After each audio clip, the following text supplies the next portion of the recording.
بسم اللہ الرحمن الرحیم۔ ایک سوئی کی وجہ سے عذاب کا عبرتناک واقعہ۔ ایک بزرگ نے بڑا عبرتناک واقعہ سنایا کہ ان کے زمانے میں ایک بہت بڑے عالم تھے۔ جب ان کا انتقال ہو گیا تو اس عالم کے انتقال کے بعد ان کے کسی شاگرد نے ان کو خواب میں دیکھا کہ برہنہ جسم کے ساتھ ایک چٹیل میدان میں دوپہر کی سخت گرمی سے بے چین اور پریشان ہو کر ادھر سے ادھر دوڑ رہے ہیں، بے قرار اور بے چین ہیں۔ ایک شاگرد نے ان سے پوچھا کہ اے حضرت، آپ نے تو ساری زندگی اطاعت و عبادات اور خدمت دین میں گزاری، مخلوق کی اصلاح اور تربیت میں گزاری، کیا ان میں سے کوئی بھی عبادت قبول نہیں ہوئی؟ انہوں نے جواب میں ارشاد فرمایا، ایسا نہیں ہے، بلکہ اللہ تعالیٰ نے جن اعمال صالحہ کی توفیق دی تھی وہ سب قبول ہو گئے ہیں، لیکن جس عذاب میں میں مبتلا ہوں وہ ایک سوئی کی وجہ سے ہو رہا ہے۔ شاگرد نے پوچھا، وہ کیسے؟ انہوں نے جواب دیا کہ انتقال سے چند روز پہلے میں اپنا کپڑا سینے کے لیے اپنے ایک پڑوسی سے سوئی مانگ لایا تھا، اور پھر کپڑا سی کر سوئی الماری میں رکھ دی اور واپس کرنا یاد نہ رہا، اور اس کے بعد میرا انتقال ہو گیا۔ اب یہ عذاب جو تم دیکھ رہے ہو اسی ایک سوئی کی وجہ سے ہو رہا ہے۔ تم صبح بیدار ہو کر میرے گھر جانا اور گھر والوں سے کہنا کہ الماری میں فلاں جگہ پر وہ سوئی رکھی ہوئی ہے، وہ تم لے کر میرے فلاں پڑوسی کو پہنچا دینا تاکہ مجھ سے یہ عذاب دور ہو۔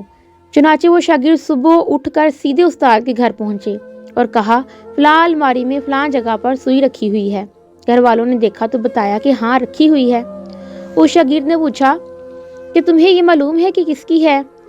انہوں نے بتایا کہ ہاں، مرحوم فلاں پڑوسی سے لائے تھے، اور ہم نے سوچا کہ ذرا آنے جانے والوں کا سلسلہ ختم ہو تو یہ سوئی ان کو واپس کر دیں گے۔ شاگرد نے بتایا کہ میں نے ان کو خواب میں دیکھا ہے کہ وہ اس سوئی کی وجہ سے عذاب میں مبتلا ہیں، اس لیے وہ سوئی تم مجھے دے دو تاکہ میں جلدی سے ان کو واپس کر دوں اور ان کی طرف سے تاخیر کی بھی معافی مانگ لوں۔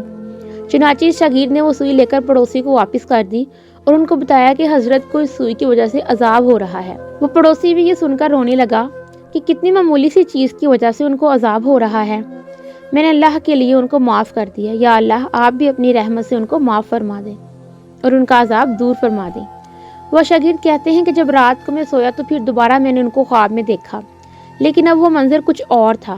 اب حضرت ایک خوبصورت اور سرسبز و شاداب باغ کے بیچوں بیچ ایک مسحری پر آرام فرما رہے ہیں، چاروں طرف خدام موجود ہیں، پھلوں اور پھولوں کے درخت لگے ہوئے ہیں، ٹھنڈی ٹھنڈی ہوائیں چل رہی ہیں۔